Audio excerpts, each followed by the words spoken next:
Hello friends, नमस्कार। आज के वीडियो में हम विष्णु भगवान जी के अवतार नरसिंह अवतार के बारे में जानेंगे। फ्रेंड्स, आज के दिन ही विष्णु भगवान ने नरसिंह का अवतार लिया था।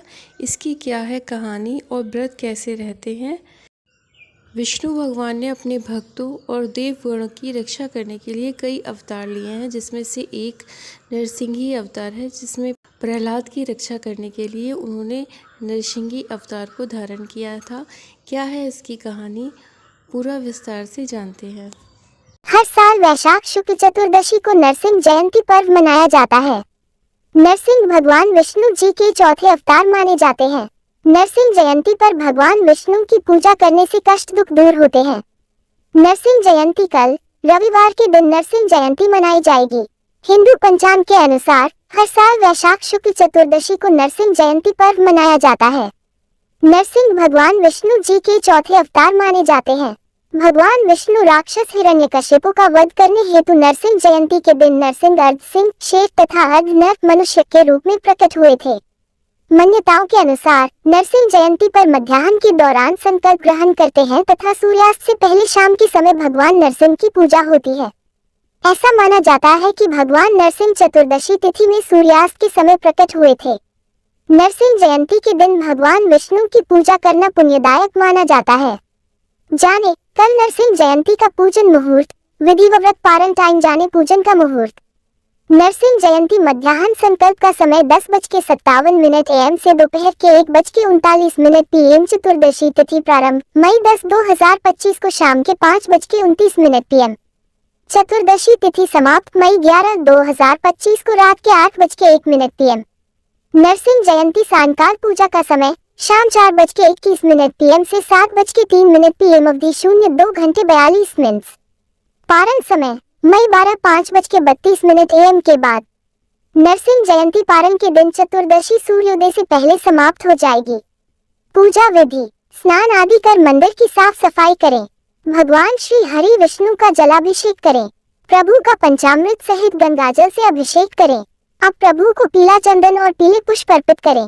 मंदिर में घी का दीपक प्रज्वलित करें। संभव हो तो व्रत रखें और व्रत लेने का संकल्प करें। ओम नमो भगवते वासुदेवाय मंत्र का जाप करें। पूरी श्रद्धा के साथ भगवान श्री हरि विष्णु की आरती करें। प्रभु को तुलसी दल सहित भोग लगाएं। अंत में क्षमा प्रार्थना करें। नरसिंह जी की आरती। ओम जय नरसिंह हरे, प्रभु जय नरसिंह हरे। स्तंभ फार प्रभु प्रगटे, स्तंभ फार प्रभु प्रगटे। जन का ताप हरे। ओम जय नरसिंह हरे। तुम हो दिन दयाला, भक्तन हितकारी, प्रभु भक्तन हितकारी। अद्भुत रूप बनाकर, अद्भुत रूप बनाकर प्रत्यय भय हारी। ओम जय नरसिंह हरे। सबके हृदय विदारण, दुसी जियो मारी, प्रभु दुसी जियो मारी। दास जान आपनायो, दास जान आपनायो, जन पर कृपा करी। ओम जय नरसिंह हरे। ब्रह्मा करत आरती, माला पहनावे, प्रभु माला पहनावे। शिव जी जय जय कहकर पुष्पन बरसावे। ओम जय नरसिंह हरे। जब हिरण्याक्ष का वध हुआ तो उसका भाई हिरण्यकशिपु बहुत दुखी हुआ। वह भगवान का घोर विरोधी बन गया। उसने अजय बनने की भावना से कठोर तप किया। तप का फल उसे देवता, मनुष्य या पशु आदि से न मरने के वरदान के रूप में मिला। वरदान पाकर तो वह मानो अजेय हो गया। हिरण्यकशिपु का शासन बहुत कठोर था। देव दानव सभी उसके चरणों की वंदना में रत रहते थे। भगवान की पूजा करने वालों को वह कठोर दंड देता था और वह उन सभी से अपनी पूजा करवाता था। उसके शासन से सब लोक और लोकपाल घबरा गए। कहीं और कोई सहारा न पाकर वे भगवान की प्रार्थना करने लगे। देवताओं की स्तुति से प्रसन्न होकर भगवान नारायण ने हिरण्यकशिपु के वध का आश्वासन दिया। उधर दैत्यराज का अत्याचार दिनों दिन बढ़ता ही जा रहा था। यहाँ तक कि वह अपने ही पुत्र प्रहलाद को भगवान का नाम लेने के कारण तरह तरह का कष्ट देने लगा। प्रहलाद बचपन से ही खेल कूद छोड़कर भगवान के ध्यान में तन्मय हो जाया करता था। वह भगवान का परम भक्त था। वह समय समय पर असुर बालकों को धर्म का उपदेश भी देता रहता था। असुर बालकों को धर्म उपदेश की बात सुनकर हिरण्यकशिपु बहुत क्रोधित हुआ। उसने प्रहलाद को दरबार में बुलाया। प्रहलाद बड़ी नम्रता से दैत्यराज के सामने खड़ा हो गया। उसे देखकर दैत्यराज ने डांटते हुए कहा, मूर्ख, तू बड़ा उद्दंड हो गया है। तूने किसके बल पर मेरी आज्ञा के विरुद्ध काम किया है।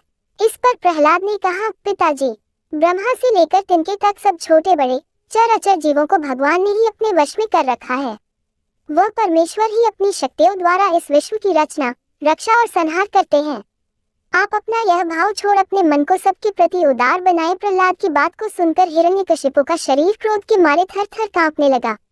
उसने प्रहलाद से कहा, रे मंद बुद्धि, यदि तेरा भगवान हर जगह है तो बता इस खंभे में क्यों नहीं दिखता।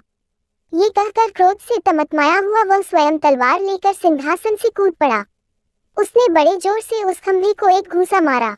उसी समय उस खंभे के भीतर से नरसिंह भगवान प्रकट हुए। उनका आधा शरीर सिंह का और आधा मनुष्य के रूप में था। क्षण मात्र में ही नरसिंह भगवान ने हिरण्यकशिपु को अपने जांघों पर लेते हुए उसके सीने को अपने नाखूनों से फाड़ दिया और उसकी जीवन लीला समाप्त कर अपने प्रिय भक्त प्रहलाद की रक्षा की। हिंदू धर्म में हर वर्ष वैशाख महीने के शुक्ल पक्ष की चतुर्दशी को नरसिंह जयंती मनाई जाती है। नरसिंह जयंती के दिन हिंदू धर्म के लोग भगवान विष्णु के चौथे अवतार नरसिंह की पूजा अर्चना करते हैं। ऐसे ही रोचक जानकारी के साथ आप सब जुड़े रहिए फ्रेंड्स। आपका साथ हमारे लिए बहुत महत्वपूर्ण है और महाभारत की कथाएं सुनना अच्छा लगता हो, रामायण की कथाएं सुनना अच्छा लगता हो, या वेदों शास्त्रों की जानकारी प्राप्त करना अच्छा लगता हो, या पूजा पाठ से रिलेटेड कोई भी जानकारी चाहिए, या तीर्थ व्रत के बारे में कुछ भी जानना है, या भगवान जी की कहानियाँ सुनना अच्छा लगता हो, please like comment subscribe share. Thank you friends. हम फिर मिलेंगे अगले वीडियो में, तब तक के लिए नमस्कार।